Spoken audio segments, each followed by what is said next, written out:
Assalamualaikum warahmatullahi wabarakatuh. Perkenalkan, nama saya Lailatul Sukriyah, NPM 1911050337 dari Prodi Pendidikan Matematika semester 4 kelas F. Video ini dibuat untuk memenuhi mata kuliah Pendidikan Lingkungan yang dibimbing oleh Bapak Asep Yusuf Hamdani, SPD MSI. Akan menjelaskan materi tentang etika lingkungan.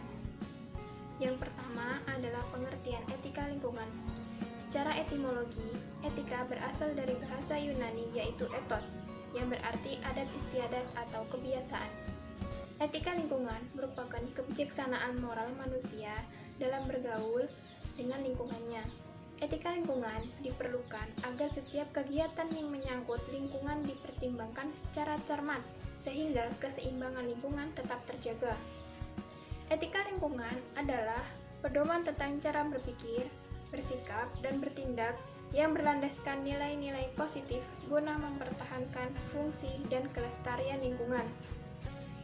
Dengan adanya etika lingkungan, manusia tidak hanya mengimbangi hak dan kewajibannya terhadap lingkungan, tetapi juga membatasi tingkah laku dan upaya untuk mengendalikan berbagai kegiatan agar tetap berada dalam batas kepentingan lingkungan.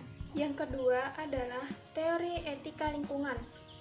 Teori etika lingkungan dibedakan menjadi dua. Yang pertama berdasarkan pendekatannya dan yang kedua berdasarkan perkembangannya.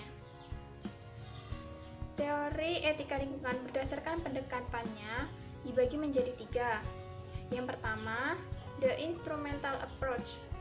The instrumental approach merupakan pendekatan antroposentris yang memandang bahwa alam sebagai sense yang hanya memiliki nilai instrumental bagi umat manusia. Hal ini berakibat bahwa apabila manusia tidak menggunakan nilai instrumental terhadap alam, maka alam tidak mendapatkan perlindungan mendasar. Dalam konteks ini, secara lebih ekstrim dinyatakan bahwa apabila keberadaan alam dan segala sumber daya yang ada di dalamnya ternyata tidak memberikan kemanfaatan dan efek positif bagi manusia dan kehidupannya, maka tidak dilakukan pengelolaan dan proteksi terhadap sumber daya alam tersebut. Yang kedua adalah the axiological approach. The axiological approach merupakan kebalikan dari instrumental approach, yaitu dari axiological approach memandang bahwa alam mempunyai nilai sendiri dan manusia harus menyelamatkan serta melindungi nilai yang ada dalam setiap komponen alam tersebut. Oleh sebab itu, pendekatan aksiologis harus memastikan nilai intrinsik dalam melindungi alam dan juga harus menjelaskan bagaimana nilai intrinsik menjadi pertimbangan moral atau kewajiban moral untuk melindungi alam. Dan yang ketiga adalah the anthropological approach. The anthropological approach merupakan pendekatan yang utamanya berkaitan dengan identifikasi tentang keberadaan manusia atau cara seharusnya manusia bersikap atau berperilaku terhadap alam. Hal ini didasari bahwa manusia merupakan makhluk relasional, sehingga hubungan relasi dirinya dengan alam adalah bentuk pemahaman dirinya dalam menghormati keberadaan alam. Yang kedua, teori etika lingkungan berdasarkan perkembangannya. 1. Etika ekologi dangkal atau shallow ekologi. Teori antroposentrisme. Etika ekologi dangkal merupakan pandangan bahwa lingkungan dan segala komponennya ada untuk memenuhi kebutuhan manusia. Etika lingkungan ini menitik beratkan pada 1. Manusia tidak memiliki kaitan dengan alam atau terpisah. 2. Hak manusia adalah hal yang utama terhadap alam, tetapi manusia tidak perlu bertanggung jawab atas hal tersebut. 3. Perasaan manusia adalah titik prihatin, bukan alam. 4. Kepentingan manusia adalah rujukan dalam pengambilan kebijakan dan pengelolaan sumber daya alam. 5. Norma yang harus menjadi pertimbangan utama adalah untung rugi. 6. Rencana untuk memenuhi kebutuhan jangka pendek lebih utama. 7. Untuk mengatasi krisis lingkungan, maka solusinya adalah pembatasan populasi manusia terutama di negara tertinggal atau negara berkembang. Serta 8. Pertumbuhan ekonomi harus diterima dan merupakan hal positif. Yang kedua, etika ekologi dalam deep ekologi.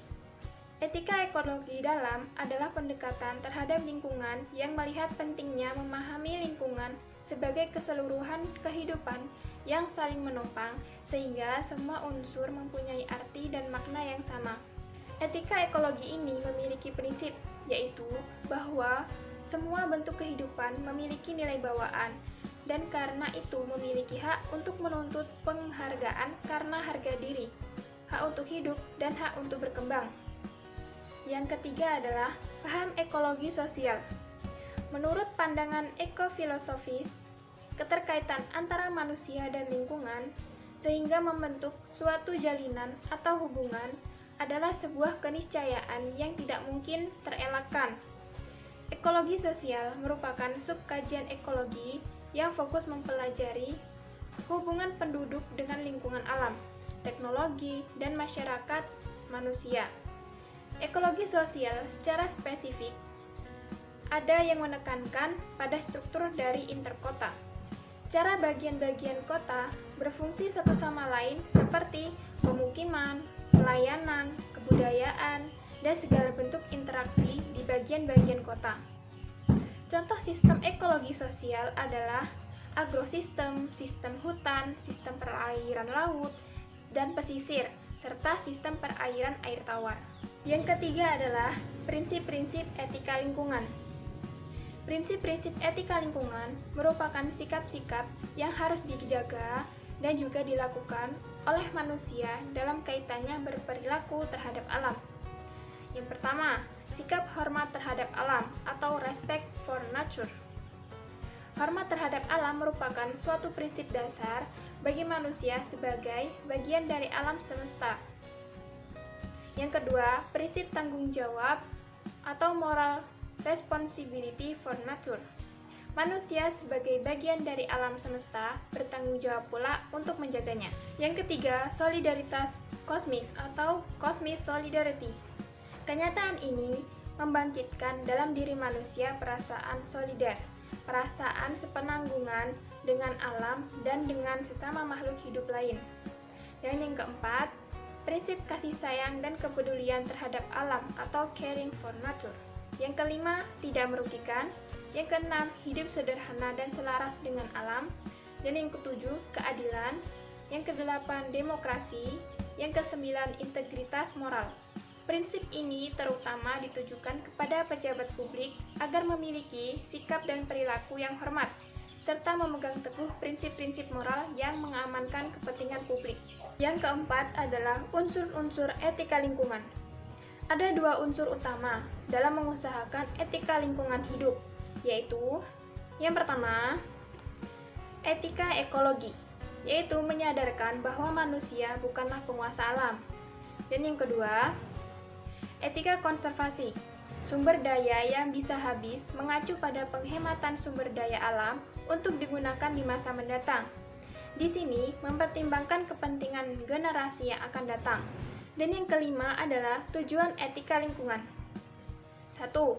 Untuk membangun pengetahuan konseptual, yaitu untuk mendapatkan pengetahuan tentang etika lingkungan dan juga agar manusia memahami peran mereka dalam perubahan lingkungan. 2. Membangun pengetahuan prosedural untuk mengembangkan keterampilan dan kapasitas. 3. Mendorong pengembangan pribadi, yaitu untuk mempertimbangkan risiko lingkungan dan bahaya, dan juga untuk bisa menghormati lingkungan. 6. Penerapan etika lingkungan. 1. Di lingkungan keluarga. Contohnya seperti menanam pohon dan memelihara bunga di pekarangan rumah. Dan yang kedua, memberikan tanggung jawab kepada anggota keluarga untuk menyapu rumah dan pekarangan rumah secara rutin. Kedua, penerapan di lingkungan sekolah. 1. Pembahasan atau diskusi mengenai lingkungan hidup. 2. Pengelolaan sampah. 3. Penanaman pohon. 4. Penyuluhan kepada siswa. Yang kelima, kegiatan piket dan jumsih atau Jumat bersih. Dan yang ketiga, penerapan lingkungan masyarakat, yaitu melakukan kegiatan gotong royong, secara berkala di lingkungan tempat tinggal. 2. Mendaur ulang barang-barang yang masih dapat diperbaharui. Cukup sekian penjelasan dari materi yang saya sampaikan. Semoga bermanfaat, dan jika banyak kesalahan atau kekurangan, saya mohon maaf, dan kepada Allah saya mohon ampun. Saya akhiri. Wassalamualaikum warahmatullahi wabarakatuh.